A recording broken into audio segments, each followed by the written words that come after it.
seeking justice, reparation and reconciliation. For those of you who don't know me, my name is Sivahami Raj Manoharan. I've been involved in Tamil activism since I was probably about 17, 18. Prior to 2009, I was actually with the British Tamils Forum. Post 2009, I was with the Tamil Youth Organisation UK. I was one of its directors. After that, I joined the Tamil Guardian and worked my way up to become editor-in-chief. And at present, I'm contributing to the Tamil Guardian still. So this panel, I guess, we've spoken a lot about the problems in Sri Lanka, as well as the role of the diaspora. And the idea of this panel was to bring forward key diasporic organisations to come and talk about what they've done, particularly, I guess, post-2009. And I hope a lot of them will touch on where they want to go, because obviously that's the most important thing, and I know that I believe Sriyan's going to do the next panel, the way forward. So the first, well actually before I start, I'll just say there's been quite a few changes to the agenda, I'm afraid. So I understand that Father Emmanuel has already spoken, as many of you will be aware. Unfortunately, Professor Soranaraja hasn't been able to attend. And I believe that a speaker from the TNA as well, that I think that's been a bit difficult to materialise. So with us today, we have someone from BTF. We've also added in Pearl, an organisation that's based in Washington, an advocacy organisation. And hopefully we'll be able to get someone from the TGTE and USTPAC on Skype to join us. So our first speaker is from the British Tamils Forum. This was an organisation that was founded in the UK in 2006. And just quoting from their vision statement, the organisation is for lasting peace and security through a permanent political settlement to the Tamil national question by recognising the Tamil people's right to self-determination and self-rule in their homeland in the northeast of the island of Sri Lanka. So to represent the BTF today, we have the General Secretary, Mr. V. Ravi.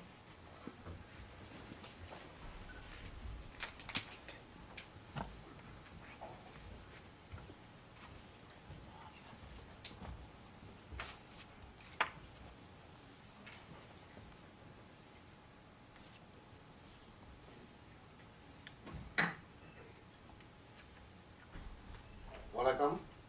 Good afternoon. Our sincere thanks for TIC and Varadhamana. And thank you for the nice introduction, Shotami. She has almost introduced BTF in a nice way, but there are certain things what we are following, what we are doing as part of our advocacy work in the UK. It's a grassroots organization. Undertakes advocacy, both high level and grassroots, engage with members of parliament, engage with several other organizations, and to mobilize British Tamils to defend, promote, and further the Tamil people's right to Sri Lanka, rights in Sri Lanka, organized as a bottom-up structure. Advocacy in the UK, in the last 10 years, this is the 10th year formation of BTF.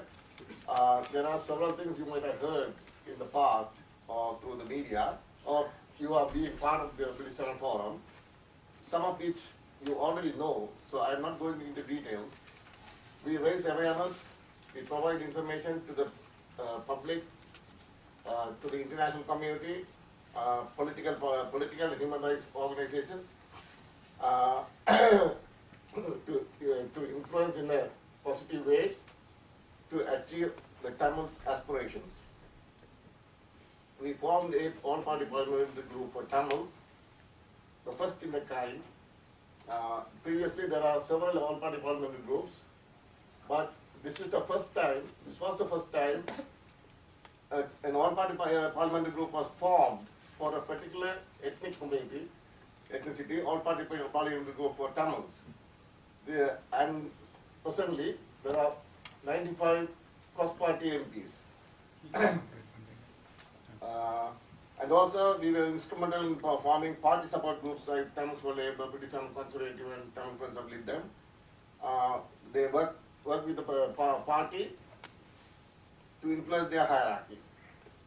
Part of the internationalization process of the struggle has been done through working with the academics, international NGOs, solidarity organizations, human rights defenders, faith organizations, etc. And we also played a crucial role through mainstream media. And what we are proud of, or is still an unaccomplished task, is the changing nature of the perception of international community from terrorism to human rights abuses or human rights violations. So there are positives, but some of us or some of our Tamil community are still thinking these are not taking us into anywhere. International community will change their moods according to their moods and interests. So there is a big question how we are going to take this struggle forward. And we want to state this, that the BTF continues the struggle after May 2009 by confronting several elements which were showing defeatist mindset among the diaspora, and we look for proactive initiatives. We identified 4 important parts of our struggle. One is our struggle for freedom, one is international independent investigation, it's a must, and the political solution based on self-determination, socio-economic empowerment, the previous session covered, we were so happy about that, and civil society activism, and communication with several institutions like FCO and many other government organizations, institutions. Advocacy, UN Human Rights Council, we started in 2009.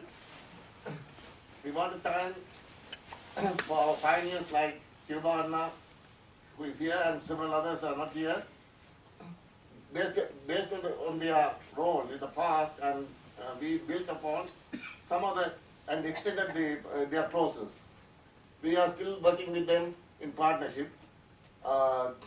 Accountability processing process opened up in Geneva, and the strategy to expand and coordinate activities by the Tamil stakeholders was one of the successful story. Eventually, many other diaspora organizations took part in that process in various forms. Move the international focus.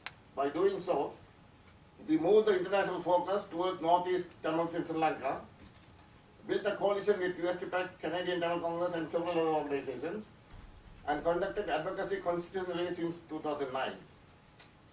Workshops encouraged new youth activists and several others to inspire marching in this new path. Studied the UN system and built relationship with several institutions, diplomatic missions, OHCHR office, treaty bodies, and INGOs. Developed strategies and tactics to win more friends, monitored, documented, and reported ongoing and previous human rights violations in the Northeast, collected credible witnesses, evidences, and documented them. Some of them, or many of them, were very useful in bringing a resolution and reports like panel of experts in 2010, OSL in 2014, UN, the latest one is UN Convention Against Torture and other UN treaty bodies. BTF consulted almost all the special reporters or working groups, went to Sri Lanka, visited Sri Lanka in 2009, which we were able to we were able to show them the core issues, victims and perpetrators.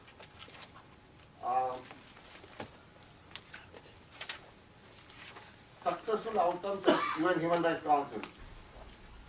So, while soon after the war, in June 2009, they congratulated Sri Lanka for the elimination of terrorism. Within 2 years or 2.5 years, we, in association with all of the Tamil stakeholders and international human rights community, we were able to bring the March 2012 resolution against Sri Lanka. Until then, many of us were not very hopeful about the struggle going forward. Instrumental in bringing other resolutions as well in 2013, 14 and 15.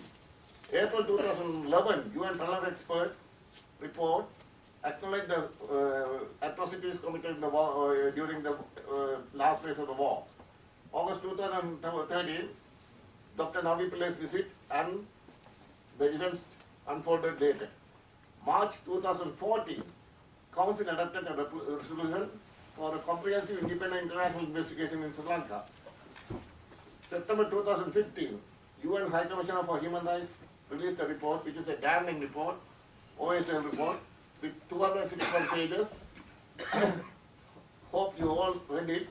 June 2016, oral update by UN High Commissioner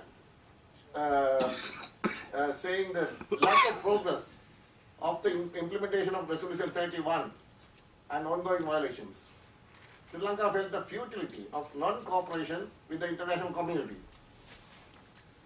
International isolation was a crucial factor for the defeat of the most popular president, Rajapaksa. And recently, Switzerland mentioned genocide in their submission, New Zealand right to self-determination, and you know well, the UK Prime Minister, the former Prime Minister, called for an international independent investigation, and the mission there insisted on a just political solution. Special reporters and working group reports, almost the entire reports come out with identifying many human rights violations. UN recommends Government of Sri Lanka to repeal the Prevention of Terrorism Act, the notorious PTA. Our emphasis to hear the voice of victims through the Northeast civil society as opposed to the South civil society, and victim consultation process to any initiative has been acknowledged by the UN mechanism and incorporated in the last resolution as well. And also the right to mourn. We advocated for the right to mourn regardless of whoever died, perished in the war, has been acknowledged, and eventually even you can see that in the last commemoration, Heroes Day commemoration.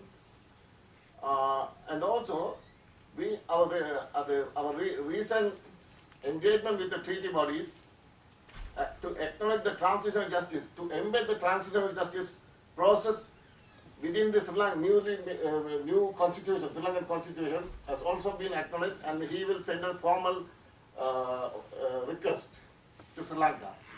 June 2015, we conducted parallel events in the sidelines of the UN Human Rights Commission.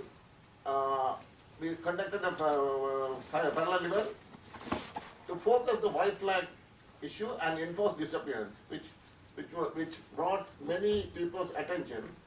And also in September 2016, another parallel event focusing on the proliferating Buddhist structures in the Tamil homeland.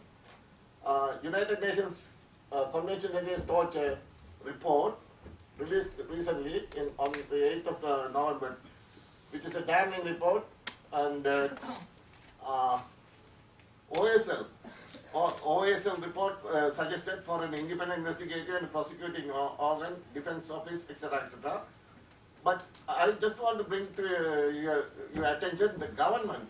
The panel of experts in 2011 said this. Panel of experts said there are lack of progress. Strikingly, this is the case even now. So we have to apply more resources to continue the advocacy. International advocacy, these are the things we are making. The core of the international advocacy, core strategy is to win friends rather than oppose others, win friends among the states and civil society, founded Global Tamil Forum, EU withdrawal of GSP Plus in 2010, our capital lobby, and several visits to the US State Department, and also the World Tamil Conference held in 2012 to build consensus among global Tamils, brought Tamil Nadu parties and civil societies to a common focus on international independent investigation. This enabled the Tamil Nadu State Assembly to pass resolution in 2013 and 2014, working with ANC and South African government. Our mass mobilization, some of which are listed here, Stop the Genocide campaign in 2008, 2009. You all were part of it. Independent international investigation. When we were at the last phase of the war in Parliament Square, we declared demand for a call for the independent international investigation. II campaign unlocked the concentration camp in June 2009 to release the people in the concentration camps. We have also initiated an internationalized commemoration for Muliwaka, which is akin to Srebrenica in Bosnia. Boycott Chogam campaign in 2012-13, media campaigns, etc. And also one of the most important, we see it is a most important campaign is the land grab awareness. These are some of the communications we made with the people on the ground. Initially it was very difficult to communicate with them, but over a period of time, in the last 3 years, we were able to communicate with the people on the ground, people who are human rights defenders, academics, professionals. We are trying to bring the people on the ground with the diaspora. Difficulties in sustaining such campaigns. These are some of the difficulties, but we are not seeing this as negative, but we have to, if we are successful, if we all are successful in handling these issues, the advocacy will be much more strengthened. Points for improvement: struggling to understand and adapt to the process. Armed struggle versus politico-diplomatic initiatives. This is a struggle.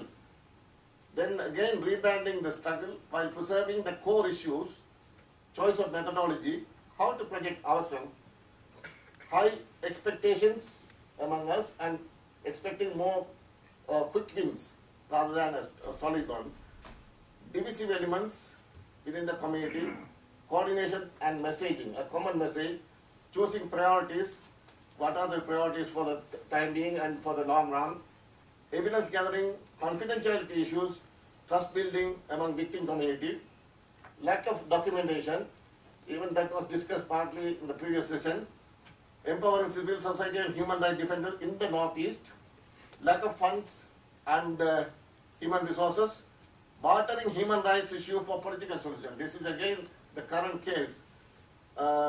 Depoliticization, I had to honor the chair, so I had to reduce my thing. And this is one of the things we have to consider.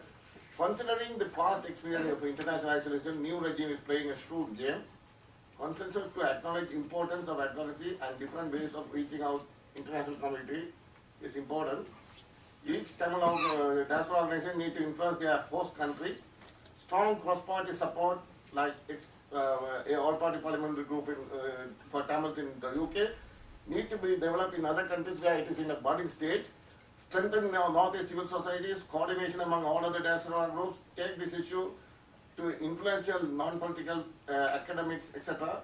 Finance is very important. Training and workshops, provide resources for advocacy, work on selected important countries which are missing.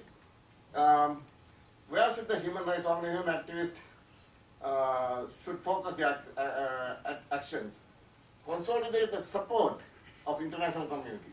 Implementation of the High Commissioner report and item 2 has to be dealt with rather than item 10. It's a technical one we can discuss further during the question and answer session. Keep our human rights issue on the top of the UN agenda. Our vision is to build the Tamil diplomatic mission by pooling advocacy resources across the globe. There are several people here. You can also join the advocacy to develop a culture of sharing knowledge across the globe, to develop a collective mindset where success of any country organization is considered as success of the Tamil people and not confined to the country organization. Equally important is learning lessons from failures regardless of where it happens. Focus on common goals to forge unity, respect differences in the way each organization works towards the goal. Recommendations, finally, need to establish a secretariat to facilitate their advocacy and campaign. Need to set up a mechanism to have regular briefing sessions amongst those who are involved in human rights and peace initiatives. Thank you very much.